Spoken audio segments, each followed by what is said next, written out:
Nous voici en Afrique, au beau milieu de l'Afrique, dans un pays que ses habitants eux-mêmes surnomment l'Afrique en miniature, parce que toute l'Europe coloniale semble lui avoir passé dessus. Parce que ses deux langues officielles sont le français et l'anglais. Parce que l'islam et le christianisme y cohabitent en paix. Parce que ces vastes plaines désertiques au nord et ces forêts tropicales au sud donnent à voir tous les clichés naturels de l'Afrique. Le nom du Cameroun vient du mot portugais pour les gambas, qui abondent dans ces cours d'eau. Enfin, ces frères des écoles chrétiennes, puisqu'il en faut dans tous les pays, viennent de la région de Québec, à la différence des frères du Japon, lesquels provenaient surtout de Montréal. Le premier établissement que les frères ont ouvert au Cameroun, c'était en 1948, à Mbanga, donc en pleine brousse, dans la région où on cultivait les bananes. Ils étaient perdus dans les bananeraies. Là. On leur confiait une école primaire. Et là, les frères ont observé que le besoin le plus important du milieu, c'était de former des enseignants du primaire. Ensuite, des enseignants du secondaire, ils se sont développés. Il n'y avait pas d'école normale à l'échelle du pays. 4 ans plus tard, là, les frères ont ouvert à Douala un collège technique. Mais ce collège technique de la salle à Douala, maintenant, compte une partie universitaire. C'est un institut supérieur d'informatique. Et il manquait, pour répondre aux besoins du pays, un collège qui conduirait jusqu'au baccalauréat et qu'ensuite on pourrait envoyer en France pour continuer parce qu'il n'y avait pas d'université. Et là, ce qu'on nous demandait, c'était de former des jeunes qui allaient devenir les responsables du pays, les gestionnaires du pays là, au moment de l'indépendance. Et les premières années d'indépendance, à peu près tous les ministres étaient passés par le Collège Voc. Nous avons présenté frère Fernando Lambert comme professeur émérite à l'Université Laval, expert de la jeune littérature africaine. Il aurait pu prendre un tout autre chemin, quand son père, qui dirigeait une entreprise de transport dans la région de l'Arthabasca, l'a mis à l'école, il avait sans doute d'autres plans pour son fils. C'était un internat tenu par les frères des écoles chrétiennes, loin de mon village, où on enseignait les matières commerciales, qui comprenaient la comptabilité, qui m'a par ailleurs été très utile quand j'ai commencé à faire de l'administration chez les frères. J'ai appris par la suite qu'il nous avait envoyé là pour que moi, je devienne comptable de son entreprise. C'est que moi, j'avais une grand-mère maternelle dont j'étais le filleul et elle avait été institutrice et elle était devenue mon modèle. En 1952, j'ai commencé à enseigner à Québec, l'école Saint-Jean-Baptiste, 3 ans. Et pendant ma 3e année, on me propose un poste au Cameroun, au collège Voc. Alors j'ai trouvé ça formidable, j'avais 23 ans. Ce à quoi je n'avais pas été tellement attentif, c'est que le premier séjour était de 6 ans sans revenir. Mais j'ai fait les 6 ans. Nous, dans notre famille, quand on entreprend quelque chose, il faut aller jusqu'au bout. Alors, donc, je suis arrivé au Cameroun en 1955. 1970, l'Université Laval me propose un poste parce que mon champ de recherche était les littératures orales et les littératures écrites en français et en anglais au Cameroun. Entre son arrivée et son premier départ, frère Fernando Lambert a vécu sur place l'indépendance du Cameroun en 1960. J'étais sur la place de l'hôtel de ville de Yaoundé. Pierre Messmer représentait la France pour la déclaration d'indépendance. À 9h moins 10, Aïdjo, qui était le Premier ministre et qui devenait président, a dit « Le Cameroun est libre et indépendant. Et là, ça a été le délire à travers la place était remplie, à travers la ville, mais c'était vraiment fort. Hein? Dans cette période d'effervescence où plusieurs pays africains accédaient à l'indépendance, la jeunesse n'avait qu'une ambition, servir la nation. Et les études les préparaient à réaliser ce rêve. Arrivait la période des examens. Il fallait les surveiller parce que c'était un internat, donc il y en avait 320 qui couchaient au collège. Il fallait faire une surveillance spéciale pour que pendant la nuit, ils ne se lèvent pas pour étudier. Ils travaillaient. Il fallait même leur dire de s'arrêter. Heureusement, ils aimaient le sport.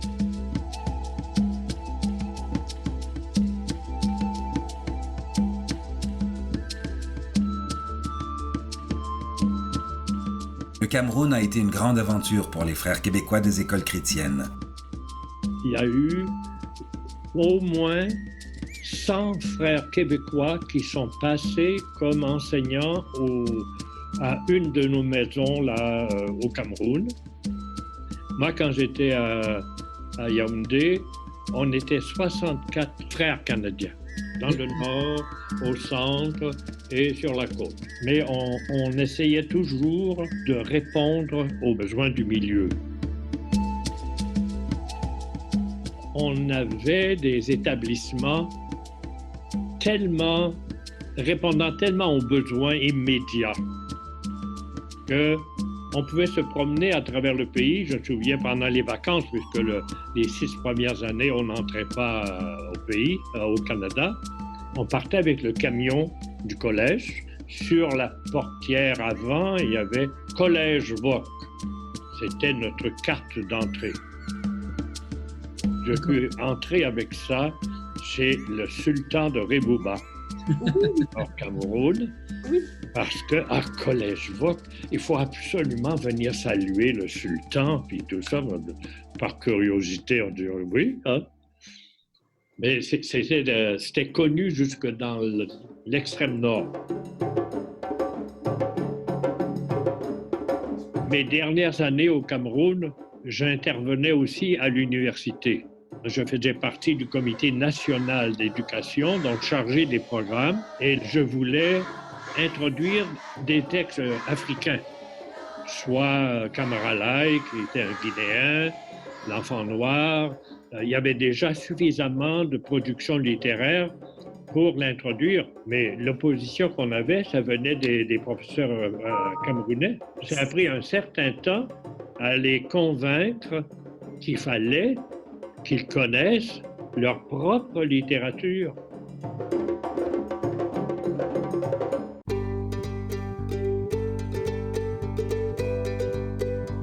Quand il est arrivé à Mbanga en 1948, dans le petit groupe des 5 fondateurs canadiens, frère Alfred Guillemette n'avait que 26 ans. Il passera 52 ans au Cameroun, où il sera de la plupart des missions, en assurant toutes les responsabilités d'enseignement, d'administration ou de maintenance qu'un frère peut se voir confier. Son parcours dans le pays illustre bien l'étendue de l'œuvre que les frères y ont semée et l'excellente réputation qu'ils y ont acquise. Dès sa première année au Cameroun, il participe à la mise sur pied de l'école normale de Mbenga, au pays de la banane. En 1951, on le retrouve à Mvolié, un quartier de Yaoundé, pour y développer le nouveau campus du Collège Vogt, qui deviendra sous la direction des frères canadiens l'un des plus prestigieux du Cameroun. À Vogt, frère Alfred Guillemette enseigne le latin et le dessin, mais s'occupe beaucoup aussi du ravitaillement du collège qui doit nourrir quelques centaines de pensionnaires. En 1957, il accepte la charge de maître des novices à Efok, où le premier collège Vogt avait été fondé. Pendant 7 ans, il s'occupe de former la relève religieuse, mais aussi de rénover et de maintenir les bâtiments du site et leurs jardins. En 1964, il devient inspecteur diocésain à Nkongsamba, au pays du café, et pendant 4 ans supervise les 1400 maîtres et les 70 000 élèves de ce vaste secteur. En 1970, après une année de formation à Paris, il va travailler au Collège de la Salle à Douala comme préfet des études, titre qui englobe les tâches de secrétaire, de conseiller pédagogique, de responsable de la discipline et de l'accueil des parents. En 1973, il retourne en France pendant quelques mois chez des confrères de Nantes pour perfectionner ses connaissances du dessin technique qu'il retournera enseigner au collège de Douala pendant 14 ans, en plus de la catéchèse. En 1991, il est de retour à Yaoundé pour s'occuper d'économat et de maintenance. En 1994, il est à Talba, au pays du cacao, pour y superviser pendant 1 an le développement des écoles primaires. Il est ensuite réaffecté à EFOC, à l'économat et à la maintenance de la communauté. En 2000, il va passer 1 an à Diang, où les frères ont ouvert un collège technique. Il y fera encore de la maintenance, divers travaux de secrétariat et de nouvelles crises de paludisme, l'une des nombreuses maladies tropicales qui l'affligent régulièrement depuis son arrivée au Cameroun. Contre l'avis de son médecin canadien, il passe encore 1 année au Cameroun, dans la communauté de Yaoundé, où il s'occupera encore beaucoup de plomberie et d'électricité pour les frères et aussi pour les sœurs des communautés voisines.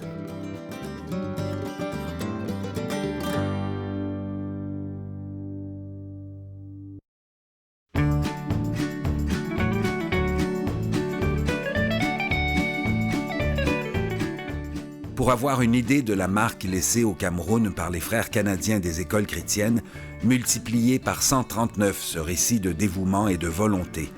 Pour chacun des frères canadiens que nous n'avons pas nommés et qui ont participé à cette aventure, il y a une histoire semblable à raconter.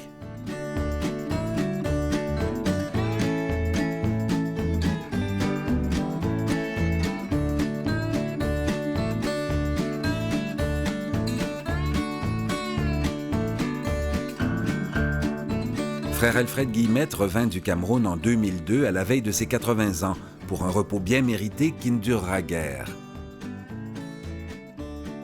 En 2007, à l'âge de 85 ans, il accepte une ultime obédience. Aller s'occuper des novices de Port-au-Prince. Jésus-Christ, son bon ami, il pas jamais la guénion pas. Quelle que soit tribulation, calamité, difficulté, persécution, tout m'en bouleverse. Ça pas qu'à faire me quitter Jésus. Pas gain l'argent, pas qu'à faire m'abandonner.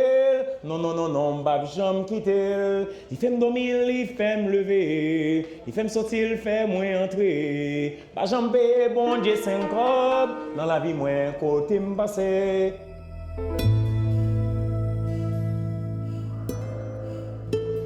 Les frères des écoles chrétiennes étaient en Haïti depuis 1974, quand frère Paul-Émile Lheureux débarqua pour la première fois à l'île de la Tortue, tout au nord du pays, pour venir prêter main forte au père Montfortin qui y tenait un hôpital.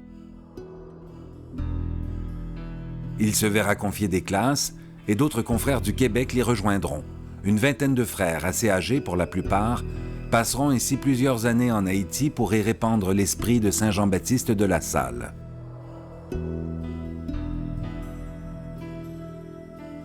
L'infatigable frère Alfred Guillemette passera encore 2 années à former des novices à Port-au-Prince, mais aussi à bricoler, à réparer et à construire.